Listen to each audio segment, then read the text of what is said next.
नमस्कार, आप देख रहे हैं कैपिटल न्यूज। मैं हूं प्रफुल्ल गिरी। पलामू की धरती इन दिनों दर्दनाक सच की गवाह बन रही है। यहाँ प्रेम अब सिर्फ दिलों को जोड़ने वाली भावना नहीं रह गई, बल्कि जान लेने और जान देने की वजह बनती जा रही है। हर कुछ दिन में ऐसी खबरें सामने आ रही हैं जो ये सोचने पर मजबूर कर देती हैं कि आखिर क्यों प्यार, जो जीवन को खूबसूरत बनाने का माध्यम होना चाहिए, वो मौत की वजह बन रहा है। अभी फिलहाल मेदिनीनगर के जोगियाही में एक ऐसी घटना घटी है जहां सुबह रेलवे पटरी पर एक 22 वर्षीय युवक का कटा हुआ शव मिला। लोगों ने जब रेलवे ट्रैक पर युवक के शरीर को दो हिस्सों में बंटा हुआ देखा तो सबने ये सोचा कि ट्रेन हादसे में उसकी मौत हुई है। लेकिन पलामू एसपी रिस्मा रमेशन ने जब इस पूरे मामले का खुलासा किया तो जो सच सामने आया उसे सुनकर आपके पैरों तले जमीन खिसक सकती है। घटना की जानकारी मिलते ही पुलिस टीम घटनास्थल पर पहुंची और शव की पहचान सुआ के रहने वाले अमरेंद्र सिंह उर्फ बबलू सिंह पिता जयराम सिंह के रूप में हुई। ग्रामीणों और परिजनों ने तुरंत हत्या की आशंका जताई। जांच की परतें खुली तो प्रेम प्रसंग का मामला सामने आया। अमरेंद्र बीते 5 साल से काजल कुमारी से प्रेम करता था, लेकिन 3 साल पहले ही 2022 में ही काजल की शादी हो चुकी थी। इसके बावजूद दोनों की बातचीत और मुलाकातें चलती रही। परिवार वालों ने बार बार ऐतराज जताया, लेकिन प्रेमियों के बीच ये रिश्ता टूट नहीं सका।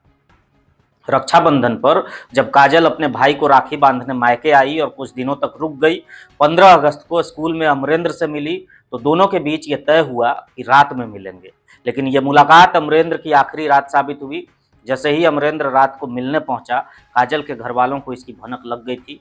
योगेंद्र यादव, उसका बेटा राकेश यादव, पत्नी कलावती देवी और काजल के दादा वृक्ष यादव ने मिलकर अमरेंद्र को पकड़ लिया, रस्सी से गला दबाकर उसकी हत्या कर दी और साक्ष्य मिटाने के लिए शव को रेलवे लाइन पर फेंक दिया। ट्रेन की चपेट में आकर शव दो हिस्सों में बंट गया। पुलिस ने महज 3 घंटे में इस कांड का खुलासा कर दिया है। सदर थाना प्रभारी लालजी के नेतृत्व में टीम ने आरोपियों को गिरफ्तार किया और घटना में प्रयुक्त रस्सी, गमछा, मोबाइल और बाइक को जब्त किया है। इस त्वरित कार्रवाई ने पुलिस की तत्परता को साबित किया। पलामू एसपी रिस्मा रमेशन ने प्रेस वार्ता कर पूरे मामले की जानकारी दी और चारों आरोपियों को जेल भी भेज दिया गया। कल सदर थाना क्षेत्र के अंतर्गत लगभग सुबह में 6:30 बजे एक सूचना मिली थी कि रेलवे पटरी पे एक लड़का का बॉडी जो है 2 भाग में मतलब कटा हुआ एक बॉडी मिला है और प्रथम दृष्टया तो ऐसे लग रहा था कि ट्रेन से कट के किसी लड़का का जो है मृत्यु हुआ है। इसी का जब जांच शुरू किया तो मृतक का पहचान जो है अमरेंद्र सिंह और बबलू सिंह, लगभग 22 साल उम्र है और सुआ का रहने वाले के रूप में पहचान हुआ। और उसके घर वाले द्वारा हत्या का आशंका भी जताया गया और इंक्वेस्ट करते टाइम जो है एक गले में एक निशान मिला जिसके कारण एक संदेह पैदा हुआ और उसी के अनुसंधान में जब आगे बढ़ा तो ये एक एक्सीडेंट नहीं बल्कि एक प्री प्लान्ड मर्डर है पता चला। और अमरेंद्र सिंह के मर्डर में जो है 4 लोगों का गिरफ्तारी हुआ है। योगेंद्र यादव और उसका पत्नी कलावती देवी, उसका बेटा राकेश यादव और उसका फादर वृक्ष यादव का। तो इसमें मामला कुछ ऐसे है कि जो योगेंद्र यादव की बेटी है काजल कुमारी, उसके साथ जो है करीब पिछले 5-6 वर्ष से जो है मृतक का प्रेम प्रसंग का मामला चल रहा था और लड़की की शादी जो है 2022 में हो गई थी। उसके बाद भी जो है इन लोगों के बीच में संबंध था और जब रक्षाबंधन में लड़की घर आई और उसके बाद 15 अगस्त के दिन पे ये लोग स्कूल में स्वतंत्रता दिवस के सेलिब्रेशन में जब मिले तो ये लोग रात में मिलने का डिसाइड किया। जब अभियुक्त को, लड़की के घर वालों को जब इसके बारे में बात पता चला तो ये लोग वेट किया कि जब लड़का घर पे आए लड़की से मिलने के लिए तो उसी टाइम जो है लड़की को एक रूम में बंद करके दूसरे रूम में ले जाके रस्सी से गला दबा के जो है लड़का का हत्या किया गया।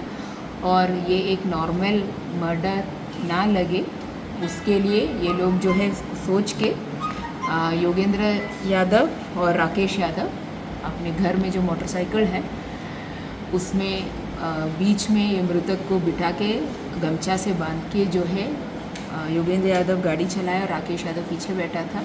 मृतक के बॉडी को जो है रेलवे ट्रैक पे पटरी पे छोड़ दिया सो दैट ये एक normal accident, railway accident train से कटने से मौत होने के जैसे एक एक्सीडेंट लगे। इसमें सदर पुलिस द्वारा बहुत अच्छा काम किया है। घटना होने के चंद घंटों में दो से तीन घंटों में जो है सारे अभियुक्तों का पूछताछ किया गया था। सारे अभियुक्तों का जो है गिरफ्तारी किया गया है एंड विद इन 24 आवर्स जो है हम लोग अभियुक्तों को जो है कोर्ट में प्रोड्यूस करें। ये पूरी खबर आपने जान लिया, समझ लिया, पुलिस ने अपना काम कर दिया। लेकिन अब थोड़ा सा खबर की जानकारी से हट कर बात करते हैं। आरोपियों को जेल जाना कानून का समाधान हो सकता है, लेकिन परिवार और समाज का जख्म आसानी से नहीं भरेगा। ये सिर्फ एक हत्या नहीं बल्कि पलामू के सामाजिक ताने बाने पर करारा सवाल है। एक और अमरेंद्र का परिवार अपने बेटे की मौत पर सदमे में है, दूसरी ओर काजल का जीवन हमेशा के लिए कलंकित हो गया और काजल का पूरा परिवार सलाखों के पीछे चला गया। तो मिला क्या?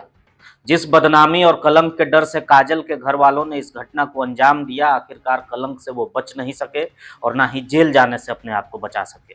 और ये पहली घटना नहीं है, लगातार इस तरीके की घटनाएं पलामू में सामने आ रही हैं।